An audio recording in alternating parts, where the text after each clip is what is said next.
Smart Tamil traders அனைவருக்கும் வணக்கம். இந்த வீடியோல கார்ப்பரேட் செய்திகள், நிறுவனங்களுடைய ஆர்டர் ரிசல்ட் அப்டேட்டை பத்தி பார்ப்போம்.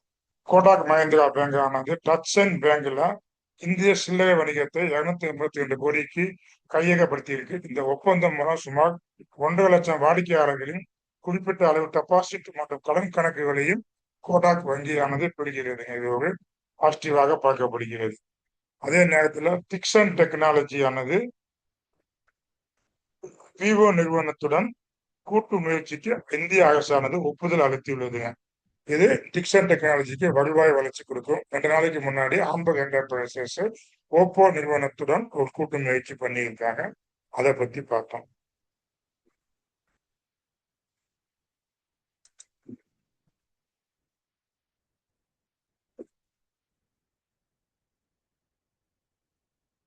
கேஇ இன்டர்நேஷனல் நிறுவனம் 10,750 கோடி மதிப்பிலான மிகப்பெரிய ஆர்டரை பெற்றிருக்குங்க.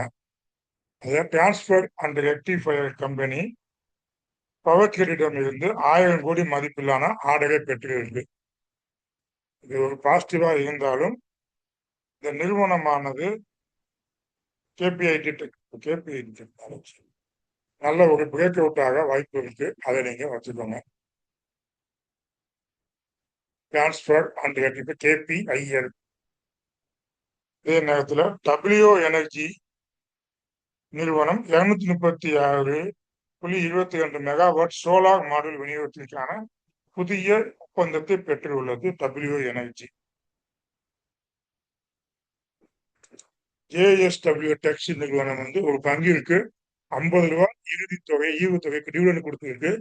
இது ஜூலை 3க்கு முன்னாடி இந்த பங்கு நம்ம வாங்கி வச்சிருக்காங்க. அதே நேரத்தில் ஐஆர்எஃப்சி நிறுவனத்தின் நிர்வாக குழுவில் போர்ட் ஆஃப் டைரக்டர்ஸ் முக்கிய மாற்றங்கள் செய்யப்பட்டுள்ளன. இது எதிர்கால முடிவுகளை பாதிக்கும். ஐஆர்எஃப்சி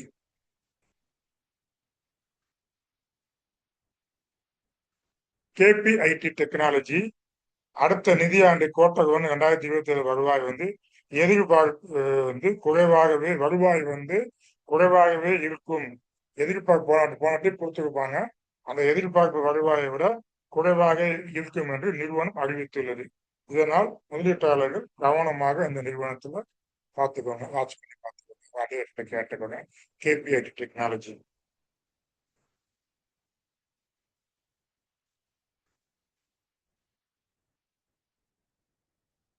பார்த்தாச்சு, ஜேஎஸ்டபிள்யூ பார்த்தாச்சு, கேபிஐடி பார்த்தாச்சு, டபிள்யூ.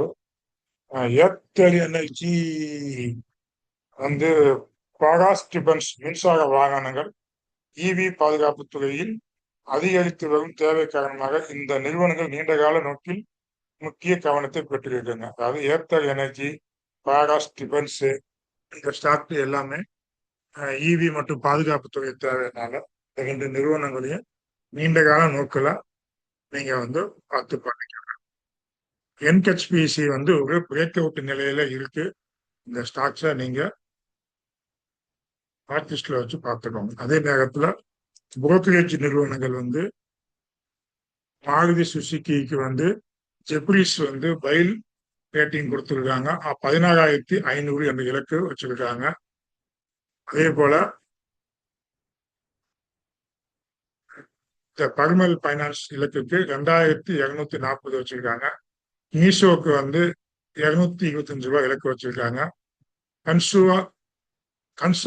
கன்சூமருக்கு 515 ரூபாய் இலக்கு வச்சிருக்காங்க. கச்ஓஎன்எஸ் கன்சூமர்.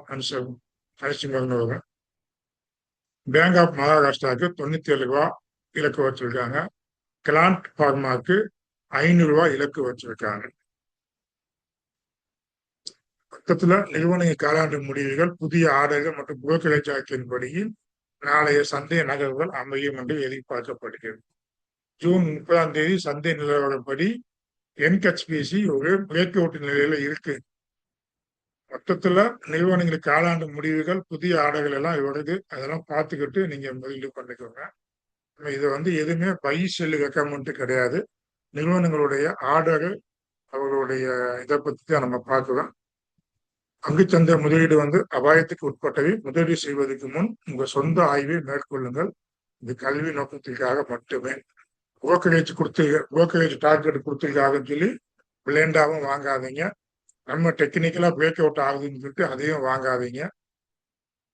ஏத்த எனர்ஜி நல்லா இருக்குங்க. ஏத்த எனர்ஜி இன்னைக்கு கூட நல்லா போட்டு கொடுக்குது.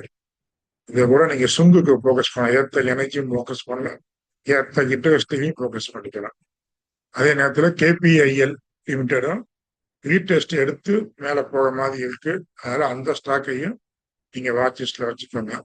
ஜேபிஎம் ஆட்டோ பார்ப்போம், அந்த ஃபர்ஸ்ட் வீக் முடியட்டும், அதுக்கு அடுத்து பார்த்துக்கிட்டு பார்ப்போம். வரும் அடுத்த சனி ஞாயிறுல நம்மளுடைய ஸ்டாக்ஸை அனலைஸ் பண்ணி பார்ப்போம். வாழ்க வளத்துடன். இந்த வீடியோ ஏதாவது தகவல் உபயோகமாக இருக்கும் அப்படின்னு நினைச்சீங்க அப்படின்னா லைக் பண்ணுங்க, ஷேர் பண்ணுங்க, எதா இருந்தாலும் கமெண்ட் பண்ணுங்க. வாழ்க வளத்துடன்.